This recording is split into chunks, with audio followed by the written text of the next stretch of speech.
when we're in the showroom. So in the real world? In the real world. All right, we are live. People are popping in as we speak, so I'll give everybody a few seconds here to participate and hop in. Thank you all for making some time this morning. We appreciate it. You know, normally we'd be on, this would be day 2 for us of High Point Market, so this has been a little bit different, but we have been launching our virtual market experience. We did that on Wednesday, and so far so good. So if you have not had a chance, you can actually visit us at universalfurniture.com/virtual market, and you can take a tour of all of our new collections. You can take a 360 walkthrough tour of our new getaway collection with Coastal Living. We have video content from our product development team of all the new happenings, and you can actually even browse all of the things that are new on our website through this special link. So if you've not had a chance to do that, we certainly encourage you to do so.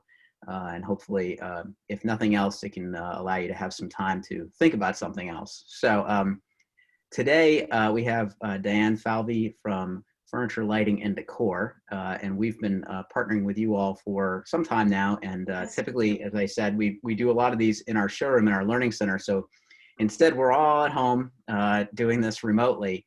But I think this topic is certainly one that we've probably all had many conversations in our own head about, in terms of what happens next and the impact that this is having in one way or another on every single one of us. So including just the fact that we're all here at home seeing each other on a screen. And hello to everybody that's participating. So Diane, I will kick it over to you and let you introduce our wonderful panel, and then we can kind of get into it. One thing I just will add for those that are watching, at the bottom of your screen, you have a little chat icon, and you can chat all of us. You can also ask a question, and Diane and I will just kind of go back and forth in terms of referring to that. So we appreciate everyone for joining us virtually, and Diane, I'll let you take it away. Okay, great. Thank you so much.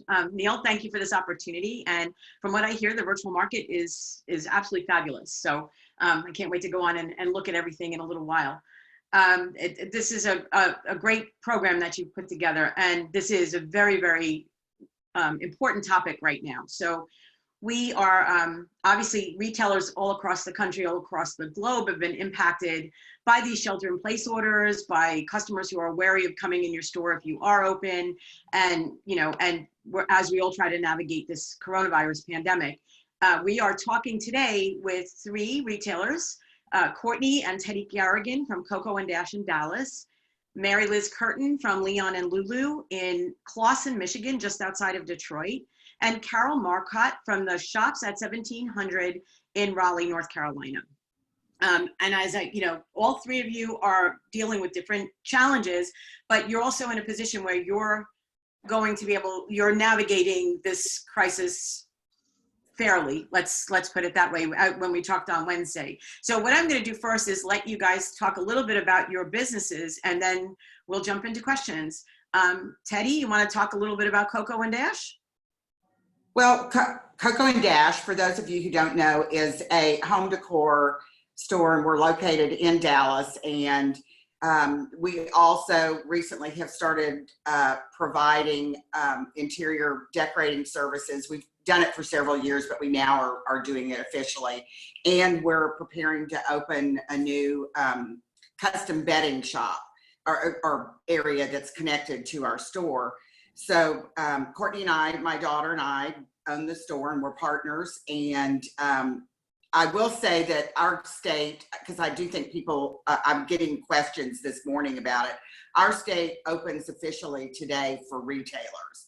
And we made the decision and posted that we are not doing that. We do not in the best interest of the community or our employees or our customers. That's great. And Courtney, I will get to you because you're doing all the web development stuff there. So Courtney and Teddie are mother and daughter, and they work together with Coco Dash. They're doing lots of great things. And I will say that all of our retailers today also have that interior design piece that goes with their businesses. Mary Liz, tell us a little bit about Leon and Lulu and what you do, because you kind of do it all. So.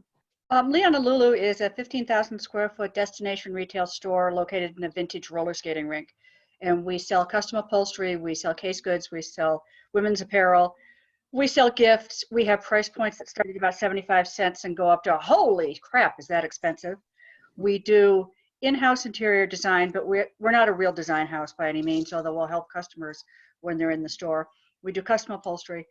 And next door to us, we have another building, which our big store is a roller skating rink built in 1941. And our other store is a restaurant, has our greeting card shop and our Michigan shop. It's a fine dining restaurant, and it's in a vintage movie theater, also from 1941. So we have taken over the entire entertainment district, actually, of this little tiny town in a suburb of Detroit. And one of our big challenges is that we have really done all of our marketing based on events. So our initial response is, oh, we're going to be open again, which we're not. Let's get everybody in here today, which is not going to work so well going in the future. That's true. Carole, so you own the Shops at 1700 in Raleigh, North Carolina. Tell us a little bit about your business. Yeah, so I opened the retail store 7 years ago as an arm of my design business, which is called Form and Function. And in the fall, I switched over to become a collective of select vendors. We are mostly vintage based. We do have new product in the mix that's primarily made in America or has a focus on upcycled recycling. And we're located in this really cool, iconic mid-century building right in the heart of Raleigh.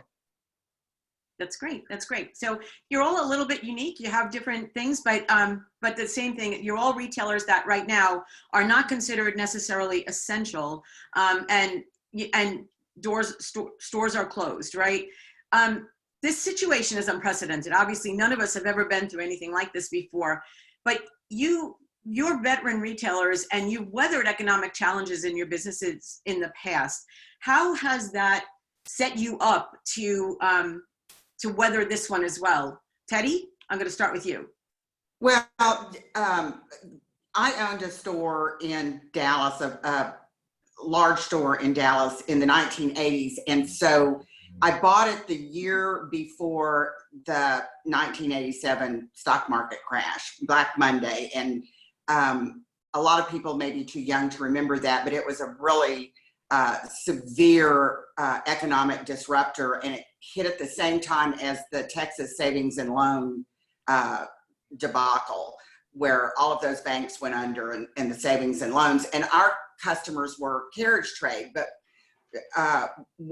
in every single luxury store in Dallas, independent store in Dallas, closed within 5 years of that. And the reason is that was also the time when everyone was leveraged. So what I learned from that and have carried forward with me in other entrepreneurial endeavors, and certainly in Coco Dash, is that we carry no debt. We carry no long-term debt.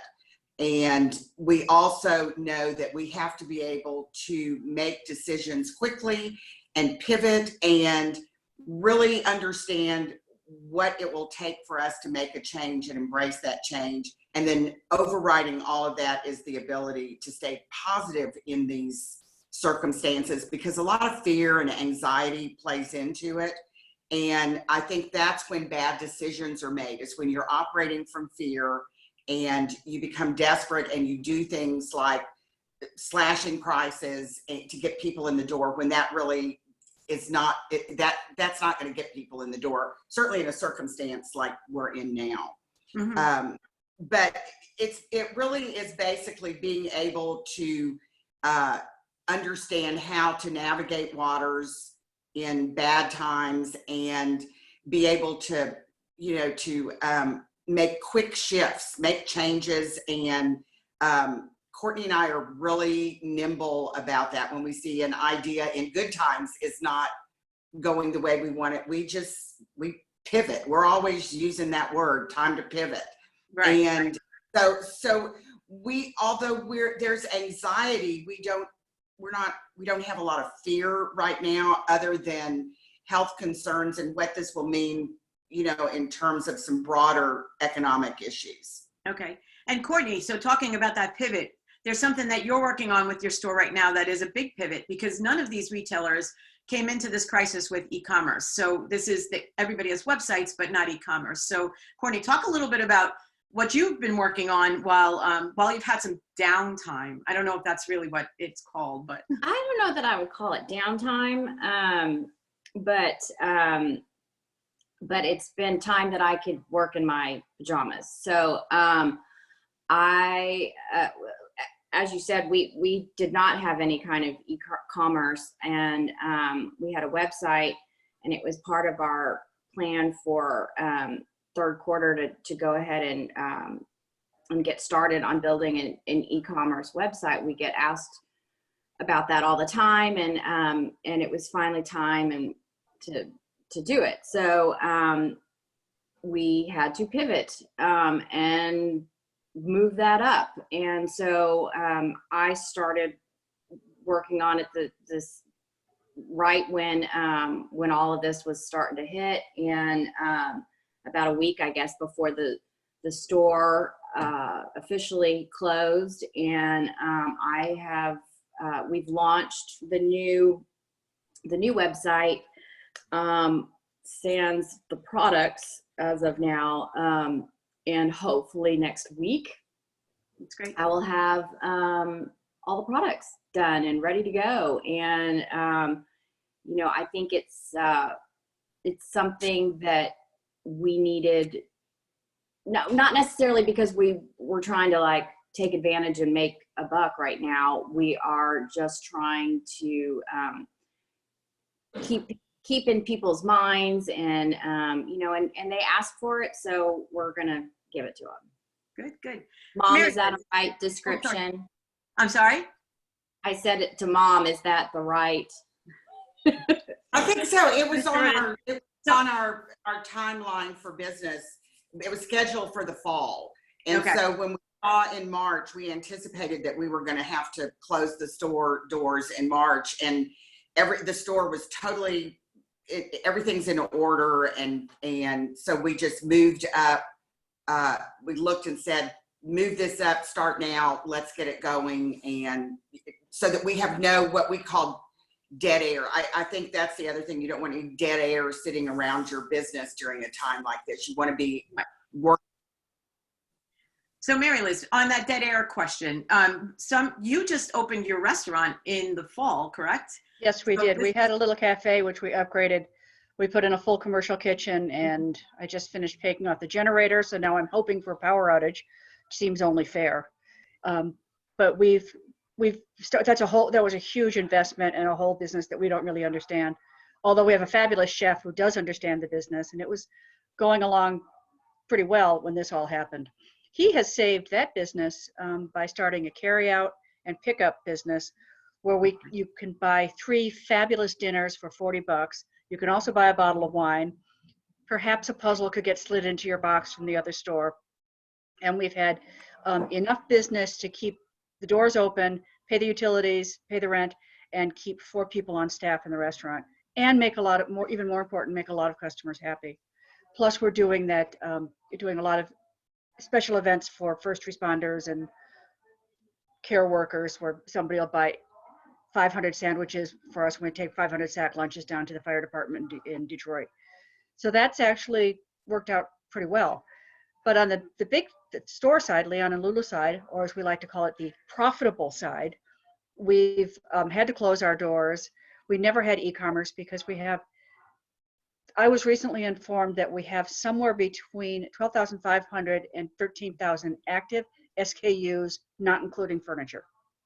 Wow. Which I found a little boggling, but not unbelievable. So we've tried twice before to get into e-commerce and to build a shopping cart and to do it the right way.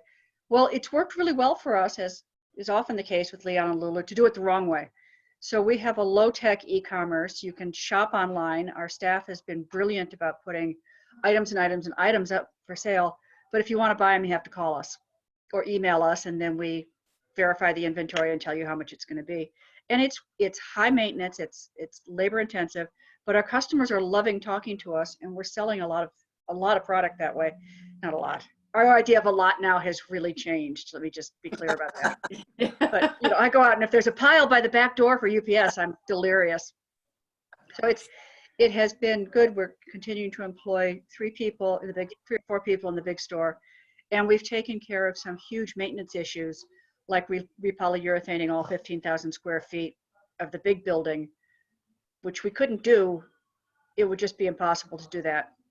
We used to do like a little section at Easter and a little section on Thanksgiving and a little section on Christmas, which wasn't the most fun way to spend the holidays. So No, I can't imagine. that's how we've spent our Corona vacation. But we're now looking into a different kind of a shopping cart that probably will not interact directly with our main inventory, but will allow us actually to process some of the orders online. So I think we're going to have processable items and check for availability items. Okay. That's It's great. been interesting and it's been really fun. Good. Carole, how about you? How are you, what has your, experience, how has your experience helped you to weather this storm? And what are some of the things that you're working on to kind of stay in contact with your customers? Well, we are not e-commerce yet. I'm going to talk to my webmaster about that next week, but I'm not certain that it's something I want to go to because we're so unique and one-of-a-kind items that people generally like to see and touch. So we've always had a good representation of our inventory on the website by category.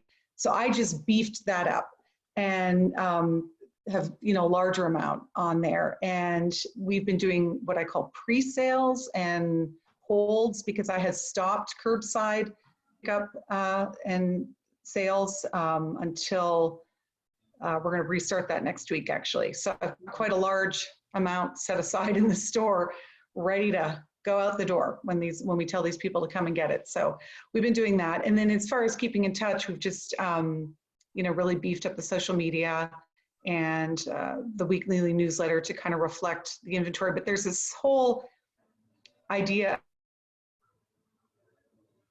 We lost of her. how the messaging lectional and to be less transactional, more meaningful, where I'm still featuring product in the newsletter and social media, but it's got more of a meaningful edge to it. Just, kind of acknowledging the elephant in the room, which is COVID, but not being so salesy and transactional, just, but still making sure the product and our branding and our name is in front of our customers, but in a more meaningful way. How are you using social media? So you mentioned that you're giving more of a messaging thing. Are you able to sell via social media? I know you can sell sometimes through Instagram and Facebook and things like that. Are you leveraging any of those tools? Yes, that's where I get a lot of direct messages on the stuff that we feature. And because interaction is up like 40% right now during COVID for obvious reasons, stories, we had done stories on Instagram, but I'm more heavily engaged and invested in stories for the shops at 1700. Less so for the design side. I've kind of been ignoring the design side right now, more focused on the store because I have an obligation now to all these vendors as well who are occupying the store as well. So, and that seems to be I think people are really scrolling the stories and really engaging with a lot of businesses right now. Teddie, are you finding the same thing? Teddie and Courtney? As far as social media goes, are you selling on social media? Absolutely. The social media has always been the place where we have gone because also we're so much of a one of a kind and our look is unique to Coco and Dash. So the idea that we would have just randomly placed lots of SKUs on an e-commerce site does not make sense for us either. And so our online portion will really be more like collections, and they will be things or are things that are getting ready to launch, but they are things that we either carry in the store or that we would put into a project. We're not just randomly selecting items. Okay. But social media for us is we sell a lot of product from social media in normal times. Not so much this time because like Mary Liz and Carole have both said, and Courtney knows, our goal right now is not to be transactional, because I don't think that's where people's minds are.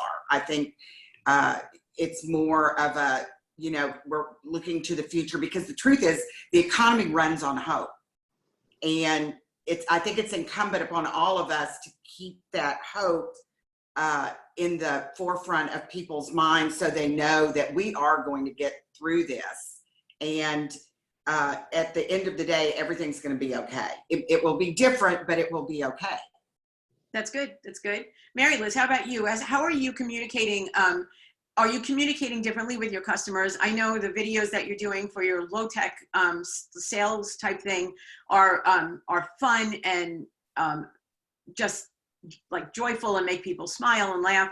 But what are some of the things that you're incorporating into your messaging to customers to keep them connected and to also make sure that they know you have their back? Well, that, you know, they know you want to stay in that way. Well, I think it's important at this time to communicate that you're there, that you're stable, that you're solvent, that you're going to be here in 6 months. People, as you say, are looking for hope. They want to think, well, I will go back and eat a hot dog in that store. I will get to, you know, go to another special event. So we try to keep them amused. We try to keep them laughing, which is what we do all the time, always. And now if we can find things to make their Mad Woman of Chaillot time when they're stuck in the castle a little bit better, I think that really helps. So we're doing more and more special boxes, like a spa box or a Mother's Day box.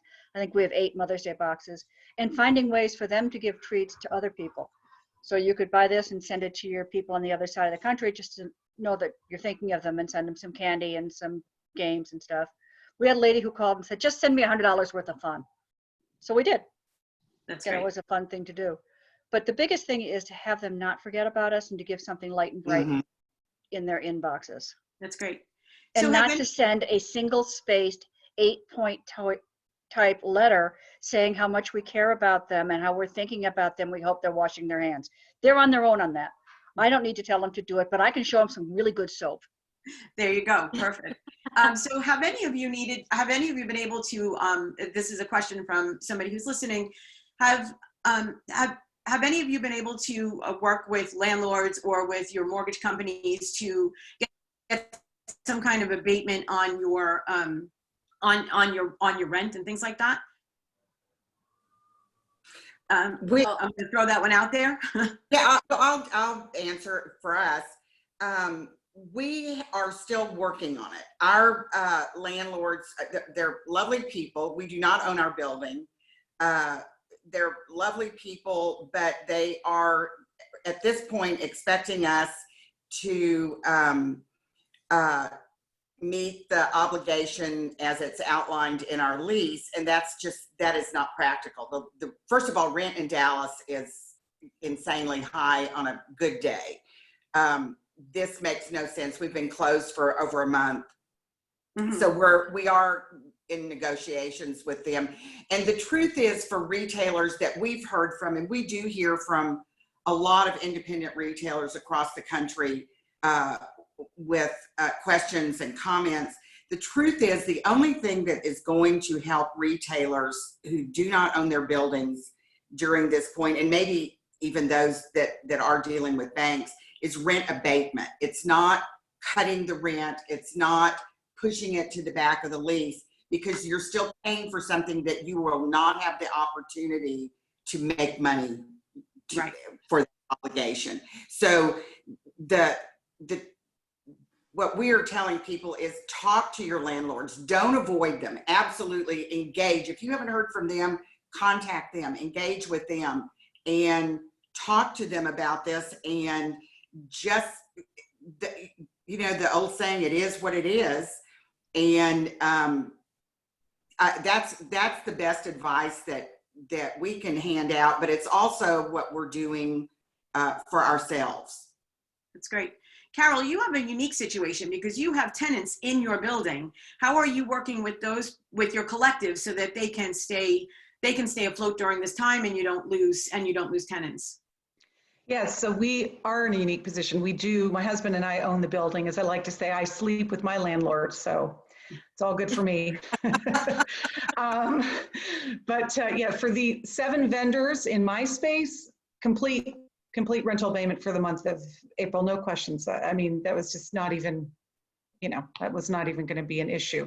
We do have a separate tenant downstairs, which is a separate store, and we also provided her with, I guess, rental forgiveness. So it's not going to be tagged on at the end for the month of April. Now, as we get into May, our governor has extended the shelter in place to May 8th, but is allowing retail. So this just was announced yesterday. I got to figure this all out. But basically, I'm not planning on reopening till May 9th. But when I say reopen, that's going to be the New World reopening, which is going to be totally different. So we're going to have a partial month. So I think I have to figure out financially, again, I'm going to do some sort of rental forgiveness or some sort of partial thing for May, because I feel like the revenue stream is still going to be much, much less than we're accustomed to. So I have to kind of sit down and, run these numbers with my landlord and figure that out, because we're all about, we're in a unique position that we own the building. And yes, we like the rental income, but I don't want anybody going out of business because we didn't provide some sort of rental abatement or forgiveness. And it's important to us to keep those people in place. They are my business now. Right. So that's what we've been doing. So that's good. Mary Liz, question for you. So obviously— Can I say one thing about rental negotiations? Sure. I think a lot when you're talking to your landlords, we happen to own our buildings, but we have a number of friends with commercial properties. Remember, as you're discussing with them, that the landlords don't just get the rent and keep it all. They also have obligations which they must meet. So their abilities to accommodate us are different all over the place. I mean, no matter what, we still have to pay insurance and taxes and a mortgage on those properties. So I think it's important when you're going to negotiate to admit to, to acknowledge that it's a two-way street and you're not just thinking that they got it all. Right. So the other part of that question too was how you're managing cash flow, and have any of you been able to take advantage of the stimulus package? Mary Liz, we'll start with you because we were just talking to you. I tried. I've got an application in for each business. We don't know. We're going to try on round 2. I had a bank that was not so helpful. Okay. Anyway, different story, but we're hoping to get some. I don't know. I feel a little guilty taking. I don't know if I should take it or not. We may take it and pay it back as fast as we can, because there are so many people in much more dire straits. But it has not been easy to get. It's not as seamless. It's not like you dance in there and say, my name is Shake Shack, can I please have $10 million? It didn't work that way for us. Right. I don't think it's working that way for a lot of smaller businesses that I've spoken to. Teddie and Courtney, have you tried to get any of the stimulus packages? We're in the same boat as Mary Liz, and we're ambivalent about it, but we bank with Chase, and and we've been with Chase for years and years, and that money was gone. We filed on the first day, and the truth is that the money went into the wrong places. And the other reason that we're, I think, ambivalent about it is that the structure of these loans, forgivable or not, is that the money has to go 75% toward employees. We're paying our employees out of our pockets right now. Okay. But there are other things that, like rent and other expenses that really aren't taken care of in that. I mean, 25% is not a lot of money. That's, our employee costs, our payroll costs are not our largest expenditure. Okay.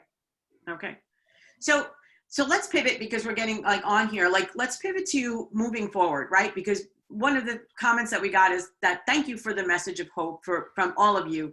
So let's move forward to what it's going to look like in a few weeks or a month. How do you anticipate reopening your stores, and what things will you need to be putting in place to make sure that you keep your customers safe when they do come in? And Mary Liz, I'm going to start with you again. We are going to be, I'm sorry, my husband was just delivering a cat. We are going to be requiring that our customers wear masks. We have done a deep cleaning in both businesses. And of course, our staff will be wearing masks. Conveniently, I'll be selling masks because I think that's going to be the new reading glass. We're going to have every one of us, 14 of them, to go with our different outfits, except Teddie and I are just going to have black. Always, But, always. I think that we're going to work hard on making people feel comfortable. We're not sure how we're going to handle ready to wear, trying things on, having things returned. That's a quandary. I am concerned about supply constraints. Our two biggest upholstery companies, Rowe and Norwalk, have both turned into mask and gown making facilities. So I don't know when we can restock our floor if we sell things. So there's a lot of issues. Our biggest goal will be to have a place where people feel safe, feel happy to come. And as we've always said, we don't care if they leave a bag in their hand as long as they leave with a smile. Generally, they have a bag too. But we're trying to keep that up and make sure that people know when you get out, you can come and walk through Leon Lulu and have a good time and be distant. We're setting up 6 foot apart things, hoping we'll have more than one customer at once, which is probably foolish. And we'll probably have limits on how many people can be in the building at a time. And we've had to change the way we set our tables in the restaurant. I'm just working on it yesterday for a TV show.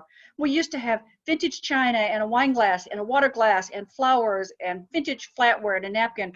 Now you're going to get a rolled up napkin with silverware in it, and all the rest of the stuff has to come off the tables, and I'm devastated. Will you still be selling the tables and the chairs out of the restaurant as people come in?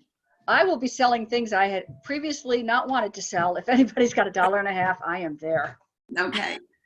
Carole, how about you? Because you're working with different vendors in your store. When it comes time to reopen your store and get that moving again, what types of things will you be putting in place for your customers so that they feel safe and they want to be there? Well, Mary Liz touched on that a little bit, but I think it's this new era of hyper hygiene, just more hand sanitizing stations. We have two entrances to my building. We have a side entrance with just a staircase. I'm on the 2nd floor of a building, just so you kind of get the lay of the land. And then I have a larger lobby with an elevator. I will not be opening the larger lobby with the elevator. Too many points of contacts with elevator buttons. It's a whole other stairwell to sanitize if they choose to go that way. So we're going to just open with one side only, and just maintain, surface sanitizing multiple times a day. Because again, as Mary Liz had pointed out, we just want people to feel safe. I do feel, in this world of retail, when you are, not that you guys are small, but we're more of a boutique style retail, like a independent, I think we will hopefully have some edge. I want to feel hopeful about that we may become more of a safe destination, or in people's minds that we're more of a safe destination, because we'll be limiting the number of people that come in. And of course, we're going to require masks as well. I don't think that we're going to have a compliance issue with that, because I feel like there's still this sense of germophobia with people for potential future outbreaks. Until there's a vaccine, I feel like people are going to want to willingly wear masks and use the hand sanitizing station, that sort of thing. So we're definitely entering into a new era of which we had started. These things we had kind of had in place right before we closed. Okay. As different states are opening, I'm reading their guidelines for restaurants and retail, although the early openers aren't giving particularly good guidelines, because we don't have a central place to know what are the best practices and what can we do that is really going to work and what is a waste of money and just kind of stupid but looks good. So I'm trying to see if I get any guidance any place, because I'm not sure that any of us can depend on the specific state we live in. So that's been a little bit interesting, but not particularly fruitful so far. Yep. And Courtney and Teddie, so what do you anticipate being different? I know that your state is opening, you're going to hold off for a little while longer. What are some of the things that you're going to put in place to make your customers feel comfortable in Coco and Dash? And how do you anticipate your traffic will be when we come back to this for the next, like, when do you expect that it'll actually boot back up? If that makes any sense. Me, you, Mom? I'll go. All right. I'll get to you after. I'll ask you another question. You go. Well, I was just going to say that, we have we get emailed from the CDC and with what the Texas, I think it's Texas Health and Human Services or something. They send out, bullet points on what to do and what not to do and that kind of thing. And, and honestly, Coco and Dash has never been a store. We're not like Target at Christmas, the traffic in there is always very, it's a quiet store. Yes, we have our moments when there's more than a handful of people in there, but usually, that's not the issue. But I think like Carole and Mary Liz have both said, we're just gonna practice, the masks and the hand sanitizing and surface sanitizing, and do the best we can until we see a change. Well, down, right? I do think that for small shops like ours, I think the most important thing to remember is that if you think back more recently to things like, especially crises like a 9/11, where people didn't want to leave their homes so much, it is going to happen in phases. And for shops like us, where we offer services now in addition to product, and we do work with a lot of designers, I think that will be the most robust part of our business as we go back. I think walk-in traffic is going to be phased in. I think it's going to be very cautious. I think people will be cautious, but I know that the first customers that do come to our shop, and we'll end up considering them the most courageous people for sure to be the ones venturing out, we will make sure that what we offer them is that welcoming environment that they've always experienced, and a super grateful attitude.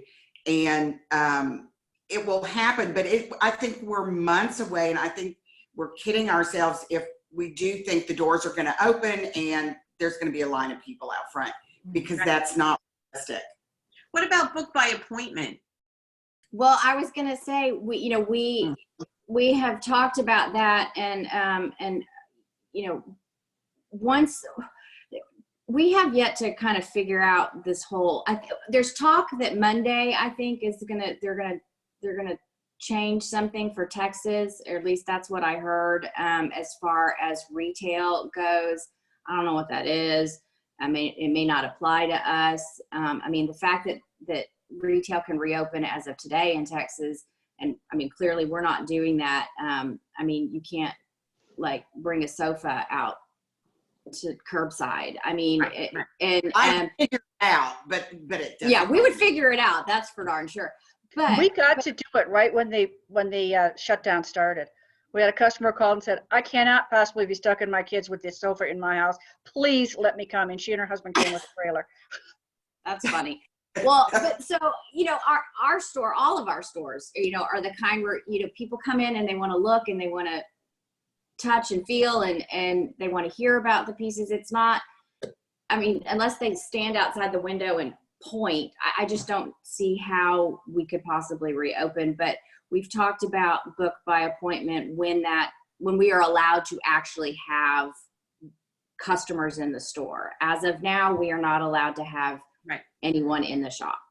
And one of the comments that we've just gotten from one of our attendees is that as a customer, she feels like her favorite home stores are one of the safest and most inspirational places to be, and why she might not be racing out the door once her favorites are open, she will be going in quietly to buy. So that's a hopeful thing. That's wonderful. And in the same space, like how, as this happens, how can your vendors help you to make sure that, you're stocked and you're ready when these customers come in? For example, Universal Furniture's virtual market this week is showcasing all of their new products, even though we can't be at High Point Market to see them all. So how are you working with your vendors to make sure you've got the latest and the greatest when things open up, and how can they help you in this situation? Start with Mary Liz. We're hoping that the vendors that we do a lot of business with will be, sorry, the dog's back, will be well organized and able to ship quickly. because we're obviously going to be keeping, one of our commitments is always to pay all of our bills on time, lest we lose them. But we're very, very careful about that. So we're going to buy tight and frequently. We're going to work hard to stay in stock because I don't want an empty cart, but I don't want to have huge payables until I have some idea of what our volume is. That's going to be important. Dating won't mean much to us because I'm terrified about building up a big loan situation, especially in this time. But discounts of any kind that the vendors can offer, free freight, that kind of thing will make a big difference. Any best practices that any of our vendors hear from another retailer that they can share with us if something's working, that is, it might not work for us, but we sure love hearing it. Okay. But not that letter telling you to wash your hands and stay safe. But something that's I got 7 of those in one day a couple of weeks ago. So anyway, but something that's got some real meat to it and has a reason to talk to us. And we treasure our good vendors. So we're going to work as hard as we can to continue to work with them, but I'm afraid I'm going to lose a lot of them. And I'm worried how many vendors are going to be supply constrained because they're not going to be able to get stuff from China or Michigan or wherever they get it. Yeah. So basically the answer is I don't know. It's a one day at a time thing. We're looking at the clothing is the most sensitive area because we buy that stuff 5 months out. And most of you were in your pajamas for the last 3 weeks till we had this call. So that's just really a changing market. And I don't know when you hear Anna Wintower, as she said helpfully yesterday, saying maybe we buy too many clothes, that sounds like there could be a change in that category. Right. Not a good one. And Teddie, how about for you guys? How can your vendors help you? And, and what's the kind of messaging that you expect from them right now? As Mary Liz said, you don't want to hear wash your hands, stay safe type things. What kind of messaging can your vendors give you that will help you with your communicate with your customers and muddle through this and know that they've got your backs? We've had tremendous communication with our vendors, and we've heard from not just our reps, but the presidents and owners of companies that we buy from, really just checking in with us, asking if we need anything. We're like Mary Liz, and we do not, we made sure when our doors closed that all of our bills were paid. We don't, we don't run a long tab with people. And that goes back to my old experiences. But we've heard from everyone. They've asked what they could do from us. Courtney, I think, really has had great communication with vendors in setting up this e-commerce site. Right. And she really should speak to that because I know there's a lot of questions that people have had about it. But from the perspective of just hearing from them, it is important. And I agree with Mary Liz. We all know wash our hands. We like hearing, they've called me and said, here's where we're going to be on our shipping. Here's where we are on access to product. And because we have always tried to buy very little product that's made in China. Okay. And of course, China's going to be one of the first ones that's saying they're opening up, and it'll be interesting, but it's just that communication and being flexible. And I'm nervous. I know, like Mary Liz, about, and Carole, I don't know if you are, but about placing large orders. We will take advantage of dating simply because we are so small that we change our inventory constantly. We don't have room, we don't have warehouses. Our store is just south of 4,000 square feet. And we've just started carrying upholstery, and it has been successful for us, but we were just into that by about 3 weeks when we closed our doors. So we are looking for more upholstery vendors that have a look that we can work with, but we've just got to really, I guess, hone things down and be very careful about who we are doing business with. We love all of our vendors. That's great. And Courtney, one last question. So you're building out this e-commerce site and all of that. what do you need from your vendors for that e-commerce piece? Like what tools can they give you to make your job so much easier? Because I know building this e-commerce site has been, that's not a small task. No, it certainly hasn't been. You know, what my approach to the whole thing was, I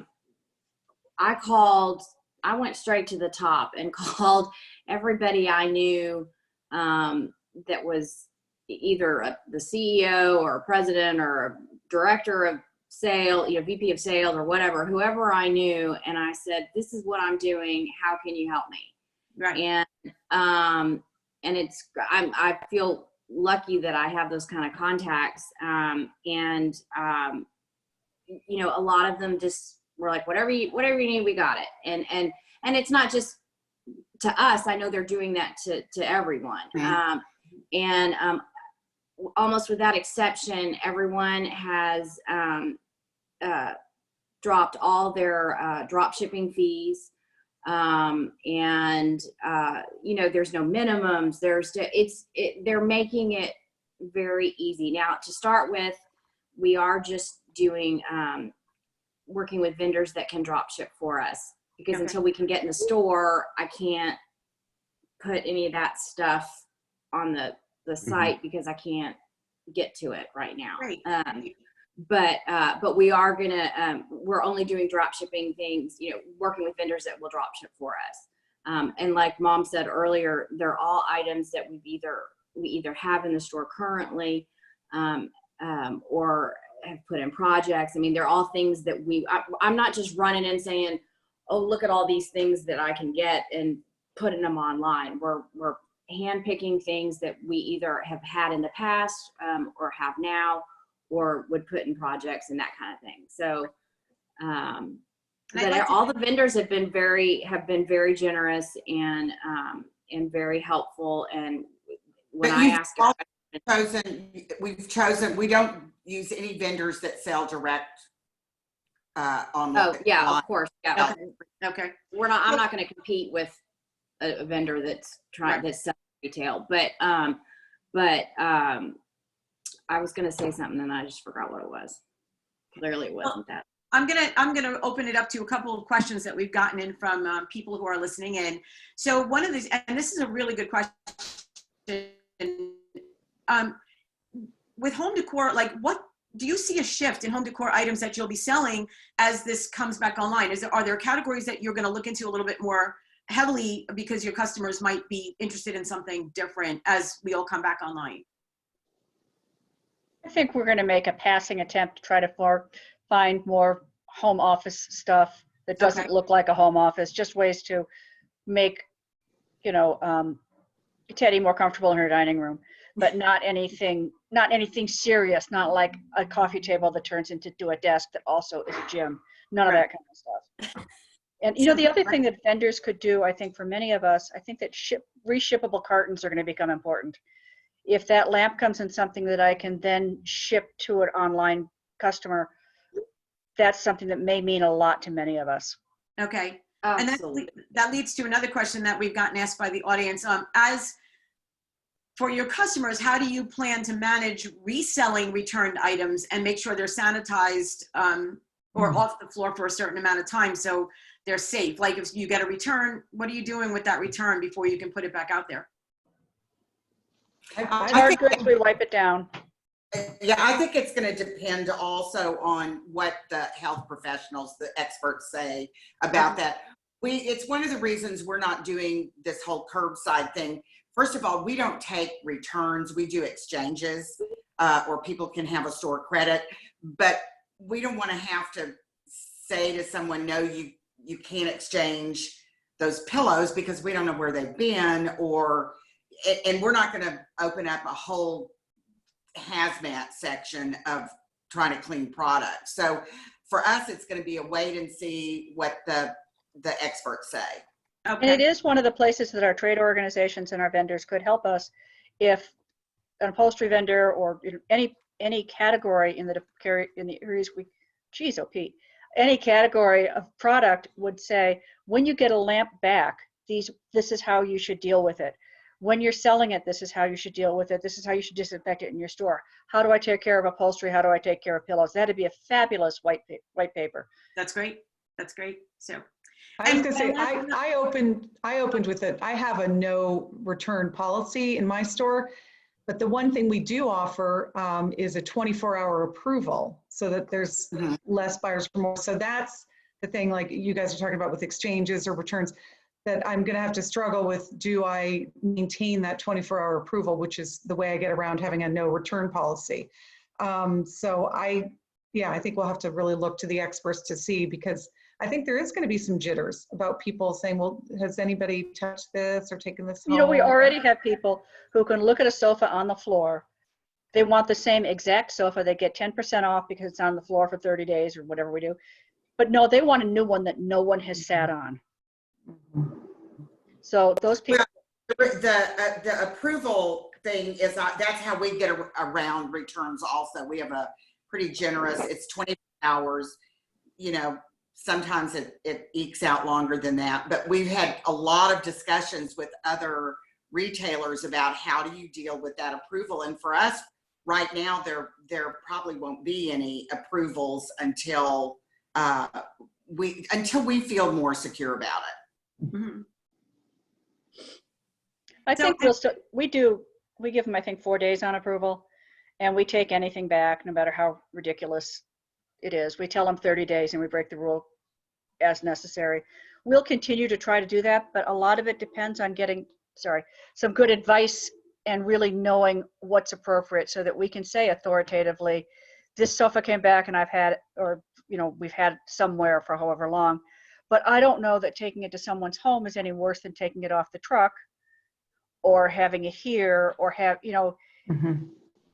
we just have to make sure that we're not overreacting and not costing ourselves lots of money or getting our customers more flipped out than they already are, which is why direction from an authority that is from our industries would be such a good thing to have. That's great. And one customer, one attendee said, you know, can you just spray with Lysol? I don't know about you guys, but I can't find Lysol right now. So that's because people are drinking it That's now. not going to work with a $15,000 sofa or you know, a really expensive piece of wood furniture. You can't. Right. There are a lot of variables involved. Right. But it just does require a common sense approach. So that's great. So that's it. I mean, we could sit here and talk about these things for the next 2 hours probably, but our time is up. And is there any last words that you guys want to give for what you anticipate is where you think this comes where we go next? Like, do you see business coming back fully? And I know we're a ways out for a vaccine and there's a lot of things that have to take place, but are you optimistic that this too shall pass and we will get back to business as usual? Diane, your choices are optimism or suicide. Yeah. So I have chosen optimism. I've decided to think this is all going to work out.